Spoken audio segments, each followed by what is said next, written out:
Hi ನಮಸ್ಕಾರ ಸ್ನೇಹಿತರೆ, welcome back to ನಿಮ್ಮ ಕನ್ನಡ ಚಾನಲ್. ಇವತ್ತು ಎಲ್ಲ ಪೋಷಕರಿಗೂ ಸಿಹಿ ಸುದ್ದಿನೇ ಅನ್ಬೇಕು ಸ್ನೇಹಿತರೆ. ಯಾಕಂದ್ರೆ ಶಾಲಾ ಶಿಕ್ಷಣ ಇಲಾಖೆಯಿಂದ ಒಂದು ಆದೇಶ ಹೊರಡಿಸಿದ್ದಾರೆ. ಖಾಸಗಿ ಶಾಲೆಗಳಿಗೆ ಹೊಸ ನಿಯಮವನ್ನ ತಂದಿದ್ದಾರೆ.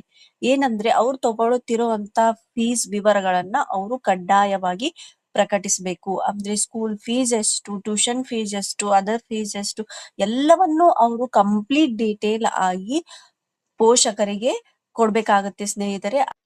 ಮತ್ತೆ ಆ ಫೀಸ್ ಸ್ಟ್ರಕ್ಚರ್ ನ ಅವರು ಕಂಪಲ್ಸರಿಯಾಗಿ ಅವ್ರ ವೆಬ್ಸೈಟ್ ಅಲ್ಲಿ, ಸ್ಕೂಲ್ ವೆಬ್ಸೈಟ್ ಅಲ್ಲಿ ಅದನ್ನ ಪ್ರಕಟ ಮಾಡ್ಬೇಕಾಗತ್ತೆ ಸ್ನೇಹಿತರೆ. ಅವ್ರೇನ್ ಸ್ಕೂಲ್ ವೆಬ್ಸೈಟ್ ಅಲ್ಲಿ ಪ್ರಕಟ ಮಾಡಿರ್ತಾರೆ ಅಥವಾ ಪೇರೆಂಟ್ಸ್ ಗೆ ಅವರು ತೋರಿಸಿರ್ತಾರೆ ಅಷ್ಟು ಮಾತ್ರ ಕಲೆಕ್ಟ್ ಮಾಡ್ಬೇಕು. ಎಕ್ಸ್ಟ್ರಾ ಅಮೌಂಟ್ ನ ಅವರು ಕಲೆಕ್ಟ್ ಮಾಡೋ ಹಾಗಿಲ್ಲ. ಹಾಗೆ ಕಡ್ಡಾಯವಾಗಿ ಅವರು ಫೀಸ್ ಸ್ಟ್ರಕ್ಚರ್ ನ ಕಂಪಲ್ಸರಿಯಾಗಿ ಪ್ರಕಟ ಮಾಡ್ಲೇಬೇಕು ಅಂತ ಶಾಲಾ ಶಿಕ್ಷಣ ಇಲಾಖೆಯಿಂದ ಆದೇಶ ಬಂದಿದೆ ಸ್ನೇಹಿತರೆ.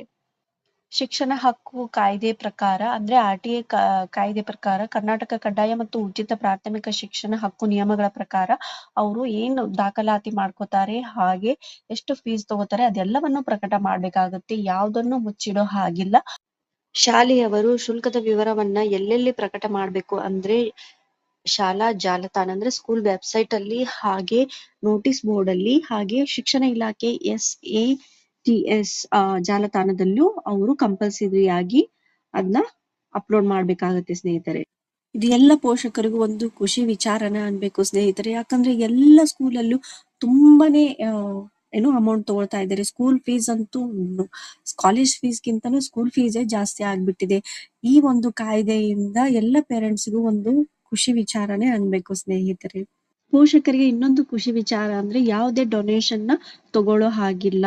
No donation, no extra fees. So ಯಾಕಂದ್ರೆ ಈಗ ತುಂಬಾನೇ ಡೊನೇಷನ್ ಎಷ್ಟು ತಗೊಳ್ತಿದ್ದಾರೆ ಅಂದ್ರೆ ನಿಜವಾಗ್ಲೂ ಪೇರೆಂಟ್ಸ್ ಗೆ ಸ್ಕೂಲ್ ಫೀಸ್ ಕಟ್ಟಿನೇ ಸಾಕಾಗಿದೆ. ಹಾಗಾಗಿ ಡೊನೇಷನ್ ಕೂಡ ಈಗ ಕ್ಯಾನ್ಸಲ್ ಮಾಡ್ತಾ ಇದ್ದಾರೆ ಸ್ನೇಹಿತರೆ. ಇನ್ನೊಂದೇನಂದ್ರೆ, ನಾವು ಮಕ್ಕಳನ್ನ ಅಡ್ಮಿಷನ್ ಮಾಡಿಸ್ಬೇಕಂದ್ರೆ ಮಕ್ಕಳಿಗೇನು ಸ್ಕ್ರೀನಿಂಗ್ ಟೆಸ್ಟ್ ತಗೊಳ್ತಾರೆ, ಹಾಗೆ ಪೋಷಕರಿಗೂ ಪರೀಕ್ಷೆಯನ್ನ ತಗೋತಿದ್ದಾರೆ. ಇದೆಲ್ಲ ಇನ್ ಮುಂದೆ ತಗೊಳ್ಳೋ ಹಾಗಿಲ್ಲ. ಯಾವುದೇ ಖಾಸಗಿ ಶಾಲೆ ಆಗ್ಲಿ ನೇರವಾಗಿ ಅಡ್ಮಿಷನ್ ತಗೋಬೇಕು. ಯಾವುದೇ ಮಕ್ಕಳಿಗಾಗ್ಲಿ ಪೇರೆಂಟ್ಸ್ಗಾಗ್ಲಿ ಯಾವುದೇ ಪರೀಕ್ಷೆ ಮಾಡೋ ಹಾಗಿಲ್ಲ. ಏನಾದ್ರೂ ಸ್ಕೂಲಲ್ಲಿ ಸ್ಕ್ರೀನಿಂಗ್ ಟೆಸ್ಟ್ ಮಾಡಿದ್ರೆ ಅವರು 25,000 ರೂಪಾಯಿ ದಂಡ ಕಟ್ಬೇಕಾಗತ್ತೆ. ಮತ್ತೆ ಅದನ್ನೇ ರಿಪೀಟ್ ಮಾಡಿದ್ರೆ 50,000 ವರೆಗೂ ದಂಡ ಕಟ್ಬೇಕಾಗುತ್ತೆ ಸ್ನೇಹಿತರೆ. ಯಾವುದೇ ಸ್ಕೂಲಲ್ಲಿ ಯಾವುದೇ ಪೇರೆಂಟ್ಸ್ಗಾಗ್ಲಿ ಮಕ್ಕಳಿಗಾಗ್ಲಿ ಸ್ಕ್ರೀನಿಂಗ್ ಟೆಸ್ಟ್ ಮಾಡೋ ಹಾಗಿಲ್ಲ.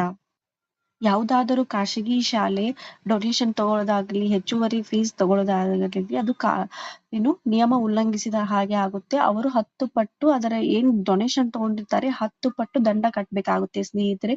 ಇದು ಶಾಲಾ ಶಿಕ್ಷಣ ಇಲಾಖೆಯಿಂದ ಬಂದಿರುವಂತ ಹೊಸ ಕಾಯ್ದೆ.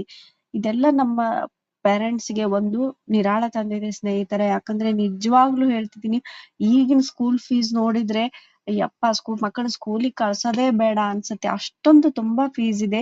ಇದು ಸರ್ಕಾರದಿಂದ ಒಂದು ಹೊಸ ನಿಯಮ ತಂದಿದ್ದಾರೆ. ಇದರಿಂದ ಎಲ್ಲ ಪೋಷಕರಿಗೂ ಒಳ್ಳೇದಾಗುತ್ತೆ, ಎಲ್ಲ ಮಕ್ಕಳಿಗೂ ಒಳ್ಳೇದಾಗುತ್ತೆ. ಮಾಹಿತಿ ಇಷ್ಟವಾಗಿದ್ರೆ ಪ್ಲೀಸ್ ಸಪೋರ್ಟ್ ಮಾಡಿ. ಧನ್ಯವಾದಗಳು.